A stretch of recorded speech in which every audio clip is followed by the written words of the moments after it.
Hi hello welcome to it's you TV. నేను మీ సాయి. ప్రస్తుతం నాతో ఉన్న వ్యక్తి తల్లి చనిపోయి ఆవేదనలో అతను కూడా తల్లి లేని జీవితం నాకు వద్దని చెప్పి కిరోసిన్ పోసుకొని అగ్గి ముట్టించుకొని హాస్పిటల్లో చేరాడు. 2 నెలలు తండ్రి చూశాడు. 2 నెలల తర్వాత బాగానే ఉండింది. కొన్ని రోజులు తండ్రి కూడా చనిపోయాడు. తల్లి తండ్రి లేని అనాథగా మిగిలిపోయాడు. చివరికి అతను అనాథగా తిండికి లేక రోడ్ల మీద అడుక్కు తింటుంటే పాపం రోడ్ల మీద తిరుగుతూ ఉంటే పాపం ఆశ్రమం గిరిగారు చూసి వచ్చి ఇక్కడ ఆశ్రమం కల్పించి అతనికి 3 పూట్ల అన్నం పెట్టి చూసుకుంటున్నారు. ప్రస్తుతం నాతో ఉన్నారు. వాళ్ళతో మాట్లాడదాం ఒకసారి. మళ్ళీ ఎవరు చూసుకున్నారు నిన్నప్పటి నుంచి? మా డాడీ చూసుకున్నాను. మళ్ళీ డాడీ చనిపోయినారన్నావు. డాడీ తర్వాత చనిపోయాడు. తర్వాత చనిపోయినారా? ఇప్పుడు ఇప్పుడు నేను ఒక్కనే ఉన్నా సార్. మా సారే చూసుకుంటుండే. ఎవరు? గిరి సారా? గిరి సార్ చూసుకుంటుండే. ఈడుండు, ఈడ డ్యూటీ చేసుకుంటూ ఈడుండు, అన్నం ఇట్లా పెట్టి ఈడ ఉంచుకుంటు. ఇప్పుడు అమ్మా నాన్న ఉన్నప్పుడు ఇల్లు ఉండే ఇల్లు అమ్మేసినాం. ఎవరు అమ్మేసినారు? మా డాడీ అమ్మేసి. మా బాబాయిలు ఉండరు. ఇప్పుడు బాబాయిలు ఎవరన్నా ఉన్నారా నీతో? ఉన్నారు. మాట్లాడతారా నీతో? మాట్లాడతారు. వాళ్ళ ఇంటికి కూడా వెళ్ళొస్తా ఉంటావా? వెళ్ళిపోతావు, వెళ్ళి వస్తా. వెళ్ళి ఇప్పుడు అమ్మ చనిపోయినప్పుడు అది ఎత్తి పోసుకునేటప్పుడు వేడని నీకు తెలుసా? వేడనేసి తెలియలేదు. దాన్ని మనం పోసుకుని అగ్గి అంటించుకునేసినావా? నీకు అప్పుడు నొప్పి లేదా కాలేటప్పుడు కానీ ఇట్లాంటప్పుడు? తర్వాత హాస్పిటల్ పోయినాక అప్పుడు నొప్పి లేచింది. ఎవరు తీసుకెళ్ళారు హాస్పిటల్కి అప్పుడు? మా డాడీ తీసుకెళ్ళి. మా అమ్మ అంటే అంత పిచ్చి ఉండే. మామూలుగా అమ్మ అంటే ప్రాణం ఇస్తారు కానీ మరీ ఇట్లా చేయకూడదు కదా. ఇప్పుడు నీ జీవితం కూడా చూడు. ఇప్పుడు చదువుకోవాల్సిన వయసు, కష్టపడి బయట పోతే 4 రూపాయలు సంపాదించుకొని కడుపు తిండి కోసమే కదా కష్టపడతారు మామూలుగా. ఇప్పుడు చూడు ఎట్లా అయిపోయిందో నీకు. నా పరిస్థితి ఎందుకు చేసుకున్నావు? వాళ్ళ అమ్మ అంటే అంత పిచ్చి ఉండే సార్. మామూలుగా మమ్మీతో నీతో టైం స్పెండ్ చేస్తారా బాగా? అమ్మ ఎలా ఉండేది నీతో? అమ్మ మంచిగా ఉంటుంది. మంచి క్లోజ్ చూసుకుంటున్నాను. నన్ను ప్రాణం ఇస్తున్నా నాకు. అందుకని నువ్వు కూడా ప్రాణాలు తీసుకోవాలని చూసావా? తప్పు కదా అది. తప్పే. అమ్మకి తెలిస్తే ఇప్పుడు అమ్మ ఇప్పుడు బతికే ఉంటే ఇప్పుడు నీకు ఇలా అయిందని తెలిస్తే ఎంత బాధపడుతుంది? చాలా బాధపడుతుంది. చేయడం తప్పు కదా అది. ఇప్పుడు చూడు ఎవరికి నష్టమైంది? నాకే నష్టం. నొప్పి ఎవరికి లేస్తుంది? నీకే కదా. నాకే. చూడు చెయ్యి ఎలా అయిపోయింది చూడు. ఎన్ని రోజుల్లో ఉన్నావు హాస్పిటల్లో? 2 నెలలు.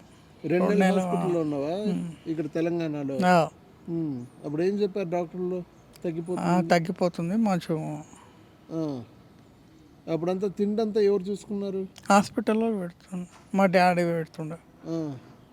అక్కడే అందరు చూసుకునే అందరు చూస్తుండే. ఇప్పుడు మీ బాబాయ్ వాళ్ళు ఎక్కడ ఉంటారు?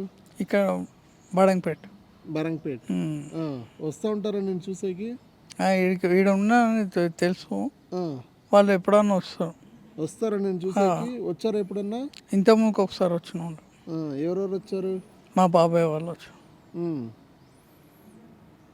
తప్పు కదా అట్లా చేయడం, తప్పు కదా.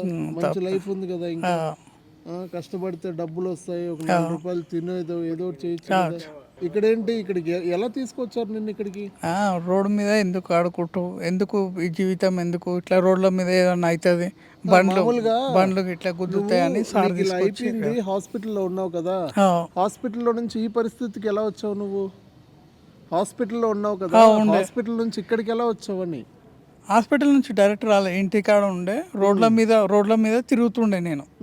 రోడ్ల మీద తిరుగుతుంటే సార్ ఉండి, ఇక్కడ రోడ్ల మీద ఎందుకు తిరుగుతావు బాబు, ఇక్కడ రా, నేను హాస్టల్కి తీసుకెళ్తా, హాస్టల్లో ఉండు, అన్నం పెడతా అని తీసుకొచ్చి ఇక్కడ పెట్టాడు.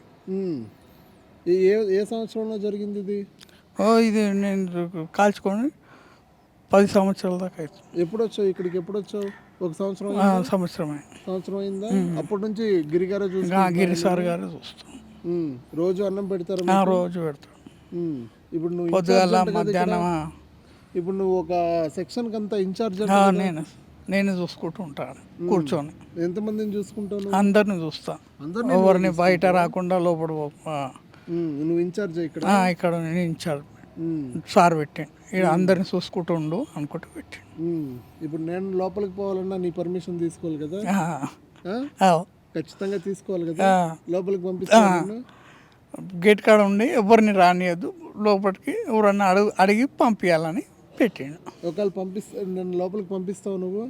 పంపిస్తా, ఒకసారి అడిగి పంపిస్తాం. సార్ని అడగకుండా పంపించాం. నన్ను కూడా పంపి. ఇక్కడ మంచిగా ఉందా నీకంతా? మంచిగా. ఇప్పుడు మళ్ళీ ఇప్పుడన్నా మీ బాబాయ్ వాళ్ళు వచ్చి నేను ఇంటికి తీసుకెళ్తాను వచ్చేసాయంటే నువ్వు వెళ్తావా ఇక్కడే ఉంటావా? సార్ చూసుకుంటుంటే మంచిగా ఉంటా. ఇక్కడే ఉంటావా? ఇక్కడే అందరినీ కంట్రోల్ చేస్తూ ఉంటావా? చూసుకుంటూ ఉంటా. ఇప్పుడు నీకు లైఫ్ బాగుందా ఇక్కడ? మంచిగా. ఆరోగ్యం మంచిగా బాగుందా? బాగుంది. రైట్, చూసారు కదా, కిరోసిన్ పోసుకొని తగలబెట్టుకున్నాడు ఒక తల్లి మీద ఉండే పిచ్చి ప్రేమతో. ఇలా కూడా ఉంటారా అనేసి ఇతన్ని చూసిన తర్వాతే నాకు అర్థమైంది. ఈ కాలంలో తల్లిని చంపేస్తూ ఉన్నారు, తండ్రుల్ని చంపుతూ ఉన్నారు.